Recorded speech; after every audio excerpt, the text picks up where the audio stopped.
हाँ, राखी पूर्णिमा कौन, गम्मा पूर्णिमा कौन? भाई हाथ में भौणी राखी काहींकि बांधि थाए। भाई भौणी राखी बांधिला परे ताकू कौन उपहार देई थाए? राखी पूर्णिमा को गम्मा पूर्णिमा काहींकि कहंती? राखी पूर्णिमा पुराण रे कौन लेखा अछि? आ एही राखी पूर्णिमा पर्व काहींकि पालन करा जाए?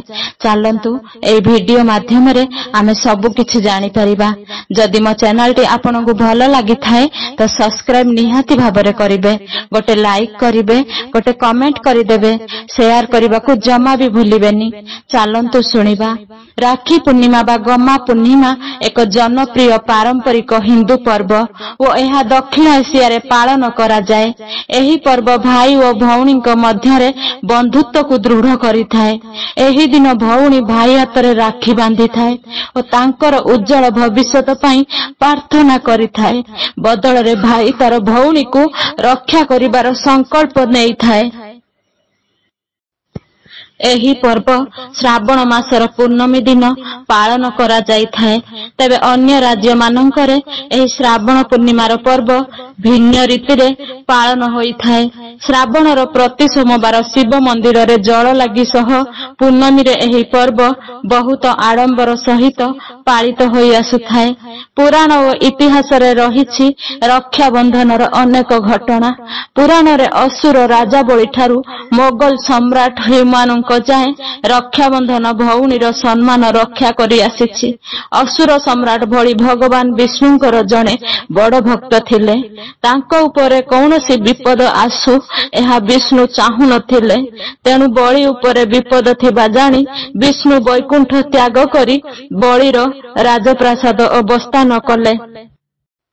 तेणे महालक्ष्मी एहा चाहु नथिले। से चाहुथिले विष्णु तांको सह वैकुंठ रे अवस्थान करंतु।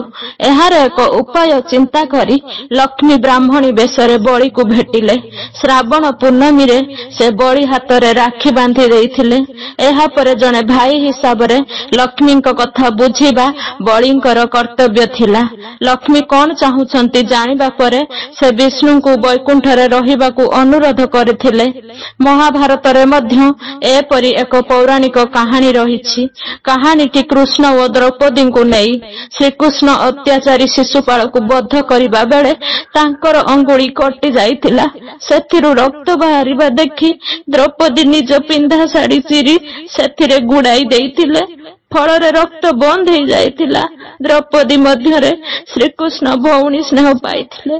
जेतेबेले कुरुसभारे द्रौपदी को कौरव माने विभूषणा करबाकू उद्यत हेले सेतेबेले श्रीकृष्ण वस्त्र दान करी द्रौपदी को सम्मान रक्षा करथिले। इतिहास रे मध्य रहिछि रक्षा बंधन। जदिओ एहा पछरे रहिछि राजनैतिक अभिसंधि तेबे भी राखी बांधिथिबा भौणीर सम्मान रक्षा पाई भाई केबे पछ गुंचा दिए नाही। प्रथम घटनाटी हेला ख्रीष्टपूर्व 300 वर्ष तलर मासिडोनियार सम्राट आलेक्जांडर भारत उपरे विजय लाभ पाई अग्रसर हेउथिबा बेले राजा पुरुंको सम्मुखीन हेइथिले। प्रथम थर पुरुंको ठारू आलेक्जांडर परास्त हेले। सेतेबेले आलेक्जांडरଙ୍କ पत्नी पुरुंको निकटकू एई राखी प्रेरण करिथिले। पुरु तांकू निजर भौणी भाबे ग्रहण करिथिले। अन्य घटनाटी हेला रानी कर्णावर्ती और सम्राट ह्यूमानଙ୍କୁ नेई मध्य जुगर राजपूत योद्धा माने पराक्रमी थिले। सेमाने कौनसी आक्रमणकारी सत प्राण देई लढुथिले। एमिति एक युद्ध रे चित्ततर रानी कर्णावती स्वामी को हराइबा परे जेतेबेले अनुभव कले जे सुल्तान बहादुर शाहको प्रतिहत करा जाई पारिबो नाही सेतेबेले से उपायटीए चिंता कले। मोगल सम्राट ह्यूमानଙ୍କ निकटकू एक राखी पठेई देले। ह्यूमान मध्य एहाकू भौणीर स्नेह मने करी चित्तरर सुरक्षा पाई तुरंत तांकर सैन्य बाहिनी पठेई देइथिले। श्रावण पूर्णिमा बा गम्मा पूर्णिमा को प्रभु बलभद्रଙ୍କ जन्म तिथि भावे ग्रहण करा जाए। ହଳମୂଷଳ ଧାରଣ କରିଥିବା ବଳଭଦ୍ରଙ୍କୁ ସମ୍ମାନ ଜଣାଇ ଏହି ଦିନ ଗୋମାତାଙ୍କୁ ପୂଜା କରାଯାଏ। ସେମାନଙ୍କୁ ଗାଧୋଇ ଦିଆଯାଇଥିବା ତାଙ୍କ ଶିଙ୍ଗରେ ରାକ୍ଷୀ ବାନ୍ଧିବା ଏବଂ ପିଠା ଖାଇବାକୁ ଦେବାର ପରମ୍ପରା ରହିଛି। ବ୍ରାହ୍ମଣମାନେ ଏହି ଦିନ ମନ୍ତୁରା ପଇତା ମଧ୍ୟ ପ୍ରଦାନ କରିଥାନ୍ତି। ଏହି ପଇତା ପିନ୍ଧିଲେ ବ୍ରହ୍ମ ରାକ୍ଷସ କବଳରୁ ମୁକ୍ତି ମିଳେ ବୋଲି ମଧ୍ୟ ବିଶ୍ୱାସ ରହିଛି। କୃଷ୍ଣଙ୍କ ବଡ଼ ଭାଇ ଭଗବାନ ବଳରାମ ଏହି ଦିନ ଅବତୀର୍ଣ୍ଣ ହୋଇଥିଲେ। ତେଣୁ ଏହି ଦିନଟିକୁ ବଳରାମ ଜୟନ୍ତୀ ରୂପେ ମଧ୍ୟ ପାଳନ କରାଯାଇଥାଏ। ଏହି ଦିନ ସବୁ ପାଳିତ ପଶୁ ଗାଈ ଗୋରୁ ଆଦିଙ୍କୁ ସଜାଯାଏ ଏବଂ ପୂଜା କରାଯାଏ। ବିଭିନ୍ନ ପ୍ରକାରର ପିଠା ଓ ମିଠା ତିଆରି କରାଯାଏ ଏବଂ ପରିବାର ବନ୍ଧୁବାନ୍ଧବ ମାନଙ୍କ ମଧ୍ୟରେ ବଣ୍ଟାଯାଏ। ସେଥିପାଇଁ ଏହାକୁ ଗହ୍ମା ପୂର୍ଣ୍ଣିମା କୁହାଯାଏ। ଆହୁରି ଗୋଟେ କଥା, ଆହୁରି ରାକ୍ଷୀ ପୂର୍ଣ୍ଣିମାକୁ ଝୁଲଣ ପୂର୍ଣ୍ଣିମା ଏବଂ ଝୁଲଣ ଯାତ୍ରା ମଧ୍ୟ କୁହାଯାଇଥାଏ। ଶ୍ରାବଣ ମାସର ଶୁକ୍ଳ ପକ୍ଷ ଦଶମୀ ଠାରୁ ଭାଦ୍ରବ ପ୍ରତିପଦ ପର୍ଯ୍ୟନ୍ତ 7 ଦିନ ଏହି ଝୁଲଣ ଯାତ୍ରା ପର୍ବ ପାଳନ କରାଯାଏ। ଭଗବାନ କୃଷ୍ଣ ଏବଂ ରାଧା ଏହି ବର୍ଷା ଋତୁରେ ଦୋଳି ଖେଳି ଆନନ୍ଦ ନେଇଥାନ୍ତି। ରାଧାକୃଷ୍ଣଙ୍କୁ ଝୁଲଣରେ ସଜାଯାଇ ଦୋଳି ଖେଳା ଯାଇଥାଏ। ଏହି ରାକ୍ଷୀ ପୂର୍ଣ୍ଣିମା ବିଷୟରେ ଚାଲନ୍ତୁ ଗୋଟେ ଭାଇ ଭଉଣୀର ଷ୍ଟୋରି ଶୁଣିବା। ରାକ୍ଷୀ ସକାଳୁ ଉଠୁ ଉଠୁ ଦେଖିଲା ଫୋନରେ 7ଟା କି 8ଟା ମିସ୍ କଲ୍ ରାଜୀବର। ରାକ୍ଷୀ ଭାବେ ମୁଁ ସ୍ୱପ୍ନ ଦେଖୁନି ତ, ପାହାନ୍ତିଆ 5ଟାରୁ ଲଗାତାର ମିସ୍ କଲ୍ ଭାଇଙ୍କର 7-8 ଥର। ସୂର୍ଯ୍ୟ ଆଜି ପଶ୍ଚିମ ଦିଗରେ ଉଦୟ ହୋଇନାହାନ୍ତି ତ ନା ମୋର ମତିଭ୍ରମ ହେଲାଣି। ଘଣ୍ଟାରେ ସମୟ ଦେଖେ ତ 8ଟା ବାଜିଲାଣି। ରାକ୍ଷୀ ତରତର ହୋଇ ରାଘବକୁ ଉଠେଇ, ଶୁଣ ଆଜି ସକାଳୁ ଭାଇ 8 ଥର କଲ୍ କରିଛନ୍ତି।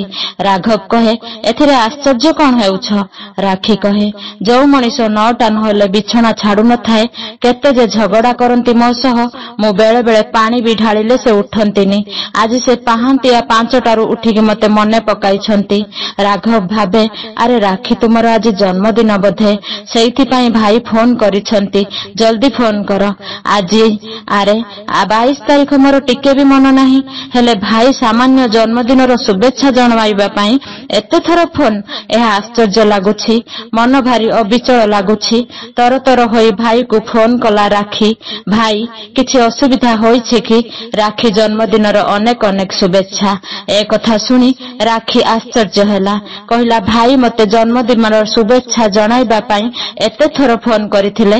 ମନରେ ଭାବୁ ଭାବୁ ରାଜୀବ କହିଲା, ରାକ୍ଷୀ ଆଜି ତୁ କେତେବେଳେ ଆସିବୁ? ଆଜି କଣ ପାଇଁ ଯିବି ଭାଇ? ତୋର କଣ କିଛି ମନେ ନାହିଁ? ଆଜି କିଛି ନିଆରା କି? ସବୁଦିନ ଯେମିତି ଆଜି ବି ଠିକ ସେମିତି। ଆଜିର ଦିନ ରାକ୍ଷୀର କଥା ସରିଛି କି ନାଇଁ? ରାଜୀବ ଫୋନ କାଟିଦେଲା। ରାକ୍ଷୀ ବହୁତ ଥର ଫୋନ କଲା, କିନ୍ତୁ ରାଜୀବ ଫୋନ ଉଠେଇଲା ନାହିଁ। ଶେଷରେ ଫୋନକୁ ସୁଇଚ୍ ଅଫ୍ କରିକି ରଖିଦେଲା। ତା ଆଖିରେ ଅଶ୍ରୁର ଧାରା ବହିଗଲା। ରାକ୍ଷୀ କ୍ୟାଲେଣ୍ଡର ଦେଖିଲା, ଆଜି ରାକ୍ଷୀ ପୂର୍ଣ୍ଣିମା। ଶାଶୁଘର ଜଞ୍ଜାଳ ଭିତରେ ନିଜ ଭାଇର ଭଲ ପାଇବାକୁ ହଜେଇ ଦେଲା। ରାକ୍ଷୀ ଏହି ବୈବାହିକ କର୍ମ ଜଞ୍ଜାଳ ଭିତରେ ସେ କେବେ ଫୁର୍ସତ ପାଇନି ଭାଇ ସହିତ ଟିକେ ସମୟ ବିତାଇବା ପାଇଁ। ଆଜି ହଠାତ୍ ଭାଇଙ୍କର ଏତେ କଲ୍ ଆସିବାର କାରଣଟା ଜାଣିବା ପାଇଁ ମନ ବ୍ୟସ୍ତ ବିଚଳିତ ହୋଇ ରାକ୍ଷୀ ପୂର୍ଣ୍ଣିମା ଭଳି ପବିତ୍ର ଦିନକୁ ଭୁଲିଗଲା।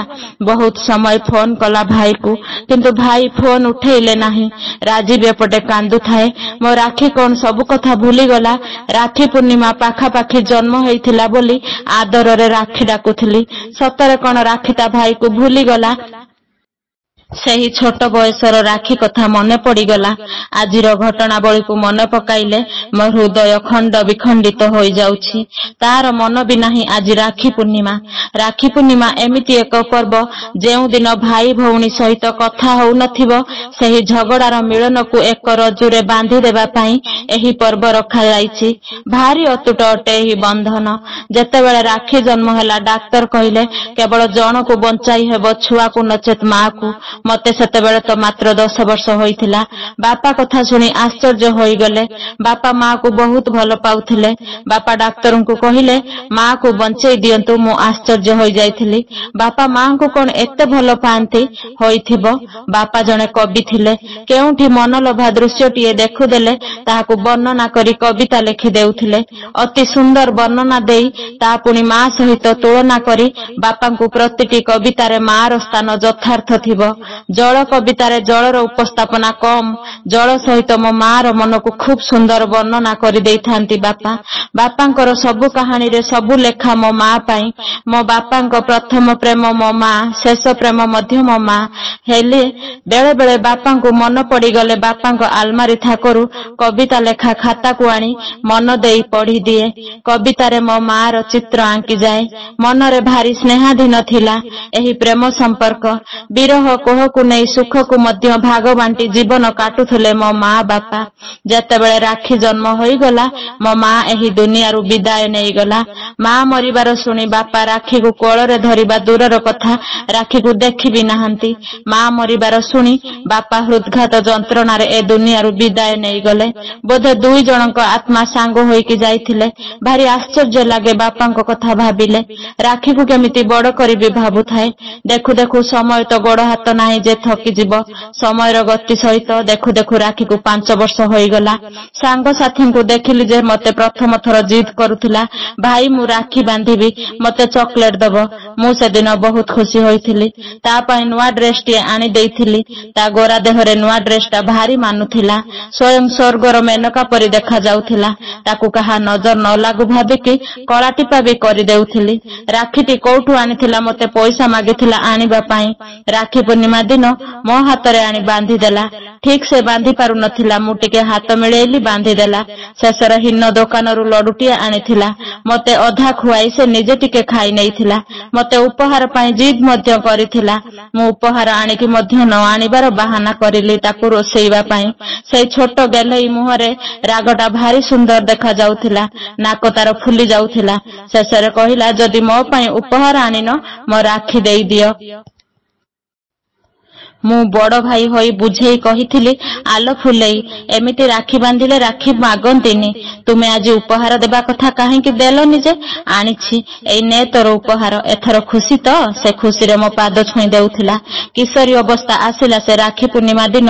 ଭୋର 4ଟାରୁ ଉଠି ଭିନ୍ନ ଭିନ୍ନ ପିଠା ମିଠା କରି ରଖିଥିବ। କେତେବେଳୁ ସେ ଅପେକ୍ଷା କରିଥିବ। ରାକ୍ଷୀ ନ ବାନ୍ଧିଲା ପର୍ଯ୍ୟନ୍ତ ସେ ଖାଉନଥିବ। ମୁଁ 9ଟାରେ ଉଠିକି ଗାଧୁଆ କାମ ଶେଷ କରିଲା ବେଳକୁ ପ୍ରାୟ ଘଣ୍ଟାରେ 10ଟା ବାଜି ଯାଇଥିବ। ତଥାପି ସେ ଚାତକ ପରି ଅନାଇ ବସିଥିବ ମତେ ରାକ୍ଷୀ ବାନ୍ଧିବା ପାଇଁ। ରାକ୍ଷୀ ବାନ୍ଧିବ, ପାଦ ଛୁଇଁ ପ୍ରଣାମ କରିବ, ମଥାରେ ମୋର ଚନ୍ଦନ ଟିପାଟିଏ ଆଙ୍କିଦବ, ମିଠା କି ପିଠା ଖଣ୍ଡେ ଖୁଆଇ ଆନନ୍ଦରେ ହାତରେ ରାକ୍ଷୀଟିଏ ବାନ୍ଧିଦିଏ। କିନ୍ତୁ ମନରେ ପିଲାଣିଆମି ଜମାରୁ ତ୍ୟାଗ ହୋଇନଥିଲା। ହଟ୍ ଲଗାଇବା ପାଇଁ ରାକ୍ଷୀ ଉପହାର ମୁଁ ଲୁଚେଇ ରଖିଥିବି, କାନ୍ଧିଲା ପରେ ଦେବି। ଯେତେବେଳେ ତାର ବାହାଘର ଠିକ୍ ହୋଇଗଲା, ମୋ ଚିନ୍ତା ବଢିବାକୁ ଲାଗିଲା। ରାକ୍ଷୀକୁ ଛାଡ଼ିଦେଲେ ମୋର ସାହାରା କିଏ ନାହିଁ। ଗଲାବେଳେ ବହୁତ କାନ୍ଦିଥିଲା। ଦୁହେଁ ଦୁହେଁଙ୍କୁ ଧରି ବହୁତ କାନ୍ଦିଥିଲୁ। ଯାହାକୁ ମୁଁ ଚିଡାଉଥିଲି ତାରି ପାଇଁ ମୋ ଆଖିରେ ଲୁହ ଗଡ଼ି ଆସିଲା। ସେ ବର୍ତ୍ତମାନ ଆଉ କାହା ଘରର ସଦସ୍ୟ ହୋଇଯିବ। ତାହା ପୁଣି ସହର ଛାଡ଼ିକି ଚାଲିଯିବ। ଦେଖିବାକୁ ଆସିବା ମଧ୍ୟ ସମ୍ଭବ ନାହିଁ। ଧୀରେ ଧୀରେ ତାର ପରିବାରର ବ୍ୟସ୍ତ ବହୁଳତାରେ ମତେ ଭୁଲିଗଲା। ତାର ମନ ନାହିଁ ଯେ ଆଜି କେତେ ବଡ଼ ପର୍ବ ସେ ଭୁଲି ଯାଇଛି। ସବୁପରି ମୁଁ 2 ଦିନ ଆଗରୁ ଶାଢ଼ୀ ସୁନାର ହାରଟିଏ କିଣି ରଖିଛି। ସେ ଥରେ ଜିଦ୍ କରିଥିଲା, ଭାଇ ମୋ ପାଇଁ ସୁନାର ହାରଟିଏ କରିଦେ। କିନ୍ତୁ ତାର ମନ ନାହିଁ। ଆଜି ରାକ୍ଷୀ ପୂର୍ଣ୍ଣିମା। ଦେଖୁ ଦେଖୁ ଘଣ୍ଟାରେ ପ୍ରାୟ ବେଳ 9ଟା ଗଡ଼ିଗଲାଣି। ଫୋନର ସୁଇଚ୍ ଅଫ୍ ଖୋଲିଲି। ରାକ୍ଷୀ ପ୍ରାୟ 100 ଥର ଫୋନ କରିଥିଲା। ଆଶ୍ଚର୍ଯ୍ୟ ହୋଇଗଲା। ମୁଁ ଆଜି 8 ଥର ଫୋନ କରି ତା ଉପରେ ରୁଷିଗଲି। ତିଳେ ବି ଭାବିଲି ନାହିଁ ଯେ ସେ ତାର ସାଂସାରିକ ଜଞ୍ଜାଳମୟ ଜୀବନରେ ବ୍ୟସ୍ତ ଥିବ। ସେ ମତେ 100 ଥର ଫୋନ କରିସାରିଲାଣି, କିନ୍ତୁ ମୁଁ ଏତେ ନିର୍ଦ୍ଦୟ କେମିତି ହେଲି? ହଠାତ୍ ଗେଟର କଲିଂ ବେଲ୍ ବାଜିଲା। ରାଜୀବ କବାଟ ଖୋଲିଲା। ରାକ୍ଷୀ ଆସିଛି। ତାର ଆଖିରେ ଅଶ୍ରୁର ବନ୍ୟାଧାର ବହି ଚାଲିଛି। ତଳେ ନଇଁ ପଡ଼ି କ୍ଷମା ମାଗିବାର ଲାଗୁଛି। ରାଜୀବ କହେ, ଉଠ ଉଠ, କ୍ଷମା କରିବୁ, କ୍ଷମା କରିବୁ। ଆଜି ତୋର ପିଲାବେଳ କଥା ମନେ ପଡ଼ିବାରୁ ମୁଁ ହଜି ଯାଇଥିଲି ଅନ୍ୟ ଦୁନିଆରେ। ହେଲେ ତୁ ଏତେ ଜଲ୍ଦି କେମିତି ଆସିଲୁ? ମୁଁ ମୋ ଭୁଲର କ୍ଷମା ମାଗିବା ପାଇଁ ଏଠିକି ଧାଇଁ ଆସିଛି ଭାଇ। ସଙ୍ଗେ ସଙ୍ଗେ ରାଘବକୁ କହି ଏୟାରପୋର୍ଟରୁ ଟିକେଟ କରି ଦୁହେଁ ଆସିଲୁ। ସେ ଗାଡ଼ିରୁ ଜିନିଷପତ୍ର ଆଣୁଛନ୍ତି। ରାଘବ ରାଜୀବକୁ କହେ, କି ଭଉଣୀ ତୁମର ଭାରି ଜିଦିଆ, ଚାଲ ଯିବା। କାହିଁକି ଗୋଡ଼ ତଳେ ପଡ଼ିଗଲା। କେତେ ଯେ କାନ୍ଦିଲା। କ୍ଷମା କରିବ ରାଘବ, ମୁଁ ଫୋନ ନ ଉଠେଇବାରୁ ଏତେ ସବୁ ଘଟଣା ଘଟିଗଲା। ରାଘବ କହେ, ସେ ଯଦି ପାଖରେ ଥାନ୍ତା ନିଶ୍ଚିତ ଆସିଥାନ୍ତା। ସତରେ ଭଉଣୀର ବିବାହ ପରେ ଭାଇକୁ ରାକ୍ଷୀ ବାନ୍ଧିବା ପାଇଁ ଆସିବାକୁ କେତେ ଜଣଙ୍କୁ ମନେଇବାକୁ ପଡ଼େ। ରାକ୍ଷୀ ଥାଳିରେ କିଛି ଫୁଲ, ଚନ୍ଦନ, ଦୀପ ଓ ରାକ୍ଷୀ ଧରି ଆସିଲା। ଭାଇକୁ ବନ୍ଦାପନ କରି ରାକ୍ଷୀଟିଏ ବାନ୍ଧିଲା। ପାଦ ଛୁଇଁ ପ୍ରଣାମ କରିଲା। 2 ଜଣଙ୍କୁ ଶେଷରେ ଭାଇକୁ ଉପହାର ମାଗିଲା। କିନ୍ତୁ ରାଜୀବ ଛଳନା କରିଲା। ତୁ ଆସିବୁ ନାହିଁ କହିବାରୁ ମୁଁ କିଛି ଉପହାର ଆଣିପାରିଲି ନାହିଁ। ରାକ୍ଷୀ ମନ ଦୁଃଖ କରିଲା। ରୁଷିକି ରହିଲା। ରାଜୀବ କହେ, ଏହି ମୁହଁ ଫୁଲା ଫୁଲେଇ ମୁହଁଟାକୁ ଦେଖିବା ପାଇଁ ମୁଁ ଜଗି ବସିଥିଲି ଲୋ। ପଛପଟୁ ଲୁଚେଇଥିବା ଉପହାର ରାକ୍ଷୀକୁ ଦେଲା। ରାକ୍ଷୀ ବହୁତ ଖୁସି ହୋଇଗଲା। ରାକ୍ଷୀ ପୂର୍ଣ୍ଣିମା ଦିନଟାକୁ ସବୁ ଭଉଣୀ ଅପେକ୍ଷା କରିଥାନ୍ତି। କେବେ ଏହି ରାକ୍ଷୀ ପୂର୍ଣ୍ଣିମା ଦିନଟି ଆସିବ, ଭାଇ ହାତରେ ରାକ୍ଷୀ ବାନ୍ଧିବେ, ଆମ ଭିତରେ ଥିବା ସ୍ନେହ ସମ୍ପର୍କକୁ ଗୋଟିଏ ରଜ୍ଜୁରେ ବାନ୍ଧିଦେବୁ। ସବୁ ଭଉଣୀ ପ୍ରାର୍ଥନା କରିଥାନ୍ତି, ହେ ଭଗବାନ, ମତେ ଶ୍ରୀ ରାମଚନ୍ଦ୍ରଙ୍କ ଭଳି ସ୍ୱାମୀ ମିଳୁ କି ନ ମିଳୁ, କିନ୍ତୁ ରାବଣ ଭଳି ଭାଇଟିଏ ମିଳୁ, ଯିଏ ଭଉଣୀର ନାକ କଟିଯିବା ଖବର ଶୁଣି ବେଶ ବଦଳାଇ ଭଉଣୀର ପ୍ରତିଶୋଧ ନେବାକୁ ମଧ୍ୟ ପଛାଉ ନଥିଲା। ହଁ ଆଜ୍ଞା, ଶୁଣିଲେ ତ ରାକ୍ଷୀ ପୂର୍ଣ୍ଣିମାର କାହାଣୀ। ଏବଂ ରାକ୍ଷୀ ପୂର୍ଣ୍ଣିମା ଗୋଟେ ଏମିତି ପର୍ବ ଭାଇ ଭଉଣୀଙ୍କ ଭିତରେ ହୋଇଥାଏ। ଆଉ ଯେତେ ସମ୍ପର୍କ, ସବୁ ସମ୍ପର୍କଠୁ ବଡ ଏହି ରାକ୍ଷୀ ପୂର୍ଣ୍ଣିମା। ଆପଣ ମାନଙ୍କୁ ଧନ୍ୟବାଦ। ଯଦି ମୋ କାହାଣୀଟି ଆପଣଙ୍କୁ ଭଲ ଲାଗିଥାଏ ତାହେଲେ ନିହାତି ଭାବରେ ଶୁଣିବେ। ଆଉ ଭାଇ ଭଉଣୀ ସମ୍ପର୍କ ବନ୍ଧନ କେବେ ବି କାଟିବେ ନାହିଁ। ରହୁଛି। ଜୟ ଜଗନ୍ନାଥ।